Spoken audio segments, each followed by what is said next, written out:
ഞാൻ മൂന്നാം തലമുറ പെന്തക്കോസ് ഒരു വിശ്വാസിയാണ് ഞാൻ. സാറേ, ഞാൻ തങ്കുവിനെ കുറിച്ച് ചെയ്ത ഒരു എപ്പിസോഡ് കണ്ടിട്ട് സാറിനെ വിളിച്ചതാണ്. ഇത് ഇപ്പം 2 വർഷങ്ങൾക്ക് മുമ്പ് പുള്ളിക്കാരൻ ഇതുപോലെ, എനിക്ക് ഡേറ്റ് ഞാൻ കൃത്യമായിട്ട് ഓർക്കുന്നില്ല. ഇവൻ ഇവിടെ വന്നിട്ട് ഇവന്റെ മോനും ഇവനും കൂടെ ഇവിടെ വന്ന് ഇവിടെ വലിയൊരു ഷോ ഒക്കെ കാണിച്ചായിരുന്നു. ആ സമയത്താണ് മറ്റേ വീട്ടിലെല്ലാവർക്കും എത്ര ലക്ഷം രൂപ കിട്ടും, കോടികൾ കിട്ടും, നിങ്ങളുടെ അക്കൗണ്ടിൽ വരും എന്ന് പറഞ്ഞ ആ സമയത്ത് കുറച്ചു നാൾ മുമ്പാണ് വലിയൊരു മീറ്റിംഗ് ഒക്കെ നടത്തി. അപ്പൊ ഇവൻ ഇവിടെ വന്നിട്ട് എല്ലാം നിർബന്ധം പിരിവ്, അപ്പൊ ക്രിസ്ത്യാനികളുടെ എല്ലാ മീറ്റിംഗ് വന്നിട്ട് പിരിവ് നടത്തി നമ്മളും പൈസയൊക്കെ കൊടുത്തു വന്നു. അത് കഴിഞ്ഞ് ഇവന്റെ മോൻ കാണിച്ചൊരു തെണ്ടിത്തരം പറയാനാണ് ഞാൻ ഇപ്പൊ സാറിനെ വിളിച്ചത്.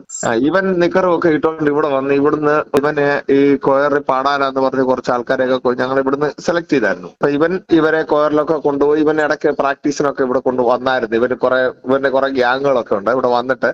ഈ പിള്ളേരെയൊക്കെ വളരെ മിസ്യൂസ് ചെയ്തു. അതൊക്കെ കൃത്യമായിട്ട് നമ്മൾ മനസ്സിലാക്കി അതൊക്കെ വലിയ പ്രശ്നമായതാണ്. ഇവനൊക്കെ എന്ന് പറഞ്ഞാൽ സാറേ, ഞാൻ അങ്ങനെ വിളിക്കാൻ ഒരു കാര്യം, ഞാൻ അങ്ങനെ ഒരു യൂട്യൂബ് ചാനലിൽ കണ്ടിട്ട് ഞാൻ അങ്ങനെ ആരെ വിളിക്കുകയോ റെസ്പോണ്ട് ചെയ്യത്തില്ല. പക്ഷെ സാറിന്റെ ഒരു രീതി എന്താന്ന് വെച്ചാൽ കൃത്യമായിട്ട് ഇവനെ പോലുള്ള കള്ളന്മാരെ എന്ന് വെച്ചാൽ ഇവനൊക്കെ വെറും പെണ്ണ് പിടിക്കാനും പൈസ അടിച്ചു മാറ്റാനും ആണ് ഇവൻ ഈ വചനത്തെ വ്യഭിചരിക്കുന്ന ഇവനെ പോലുള്ളവരെ തുറന്നു കാട്ടുന്ന നിങ്ങളുടെ ധൈര്യത്തെ സമ്മതിച്ചു പറ്റൂ കേട്ടോ. തോമസ് കുട്ടി ബ്രദർ കുറച്ച് മാന്യനാണ്, പുള്ളി IPS പഠിച്ചാന്നൊക്കെ പറഞ്ഞു. ഞാൻ പുള്ളിയെ കുറിച്ച് അങ്ങനെ കേട്ടു. പക്ഷെ ഈ തങ്കു ബ്രദറിന്റെ മോൻ ഒക്കെ എനിക്ക് കൃത്യമായി എനിക്ക് പേഴ്സണലി അറിയാവുന്നതാണ്. പക്ഷെ തോമസ് കുട്ടി ബ്രദറിന്റെ മോനെ കുറിച്ച് എനിക്ക് സത്യം പറഞ്ഞ ഇപ്പൊ സാറ് പറയുമ്പോഴാണ് ഞാൻ ഞെട്ടിക്കേക്കുക സത്യം പറഞ്ഞ. അയാള് ഭയങ്കര ദൈവജനം, അറ്റ്ലീസ്റ്റ് നന്നായിട്ട് പഠിച്ചൊരു മനുഷ്യനാണെന്നാണ് എന്റെ ഒരു അറിവ്.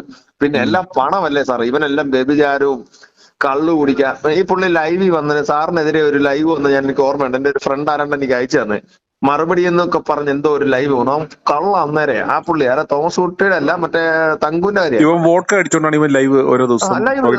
ഇവന്റെ വർത്തമാനം കേൾക്കുമ്പോഴേ ഇവന്റെ മുഖം കാണുമ്പോഴേ നമുക്ക് കൃത്യം അറിയാം. നമ്മൾ കള്ളു കുടിച്ച ഒരാൾ നമ്മളോട് സംസാരിക്കാൻ നമുക്ക് കൃത്യമായിട്ട് അറിയാമല്ലോ. മണമൊന്നും വേണമെന്നല്ല, അവന്റെ സംസാരത്തിന്റെ രീതികളും. സത്യം പറഞ്ഞ സാറേ, ഇതുവരെ ഈ സ്ത്രീകളെ ചൂഷണം ചെയ്യാനും പണം വിടുങ്ങാനും എന്നിട്ട് ഈ നമ്മുടെ നാട്ടിലെ വിശ്വാസികൾ അല്ലെങ്കിൽ അറ്റ്ലീസ്റ്റ് ഞാൻ ഓർത്തഡോക്സിൽ നിന്ന് ഞങ്ങളുടെ കുടുംബം ഞങ്ങൾ പെന്തക്കോസ്തിലോട്ട് മാറി വന്നവരാണ്. ഞങ്ങൾ ഓർത്തഡോക്സുകാരാ.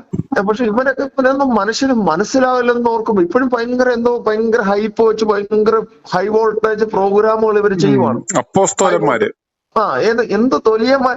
സത്യം പറഞ്ഞ സാറേ, നിങ്ങളെപ്പോലുള്ളവർ ഈ കാലഘട്ടത്തിന്റെ ഏറ്റവും ആവശ്യകതയാണ്.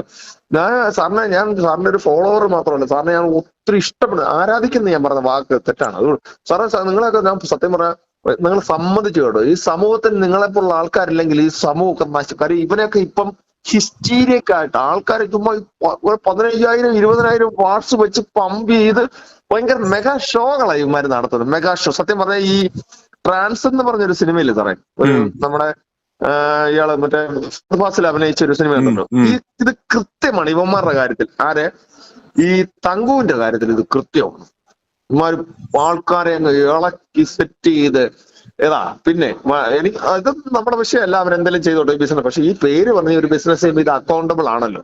അത് നമ്മൾ അതൊക്കെ സാറിനെ സമ്മതിച്ചു കേട്ടോ. സാറ് ഓരോരുത്തരെ കൃത്യമായി നോട്ടീസ് ചെയ്ത് ഈ കാര്യങ്ങൾ വെളിയിൽ കൊണ്ടുവരാൻ സാറ് കാണിക്കുന്ന ആർജവം ഈ കാലഘട്ടത്തിൽ അതില്ലാതെ പോയാൽ മനുഷ്യൻ വിഡ്ഢികളായിപ്പോവും, റോബോട്ടുകളായിപ്പോവും.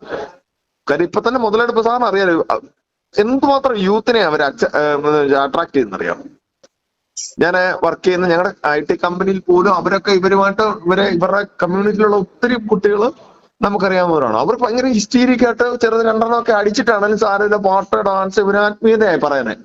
കാര്യം ഇതിനകത്തൊരു എന്താ പറയാ, ഒരു വേർപാടോ ഒരു വിശുദ്ധിയോ അല്ലെങ്കിൽ ദൈവവചനപരമായിട്ടോ ഒന്നുമില്ല. ഇതിനകത്ത് പോയാൽ ഇവര് പഠിപ്പിക്കുന്ന അനുസരിച്ച് സാറേ, ഇതിനകത്ത് പോയാൽ മാത്രം സ്വർഗത്തിൽ പോകാൻ പറ്റുമോ? രക്ഷിക്കപ്പെട്ട് സ്നാനപ്പെട്ട് വിശ്വാസത്തിൽ ജീവിക്കുന്ന ഒരുത്തിനെ ചേർക്കാനല്ലോ കർത്താവ് വരുന്നത്, അല്ലെ യുവമാരുടെ കൂടത്തിൽ പോകുന്നവനെ ചേർക്കാനല്ലോ വരുന്നേ. ഇവര് കൃത്യമായി പിരിവെടുക്കുക, ഇവനൊക്കെ കോടികൾ ഉണ്ടാക്കുക, സ്വിസ് ബാങ്കിൽ കൊണ്ടിടുക, അല്ലെങ്കിൽ വിദേശത്ത് നിക്ഷേപം ഉണ്ടാക്കുക എന്നുള്ളതല്ല സാറേ. ഇതിനകത്തൊന്നും 1% പോലും സ്പിരിച്വാലിറ്റി ഉണ്ടെന്ന് സത്യം പറഞ്ഞാൽ പേഴ്സണൽ എനിക്ക് അനുഭവമാണ്. അതുകൊണ്ടാണ് ഞാൻ സാറിനോട് ഇത്ര തുറന്നു പറഞ്ഞത്. i2i News, an eye for truth. i2i News subscribe ചെയ്തിട്ടില്ലാത്തവർ ഇപ്പോൾ തന്നെ സബ്സ്ക്രൈബ് ചെയ്യുക. നോട്ടിഫിക്കേഷൻ ലഭിക്കുവാൻ ബെൽ ബട്ടണും അമർത്തുക.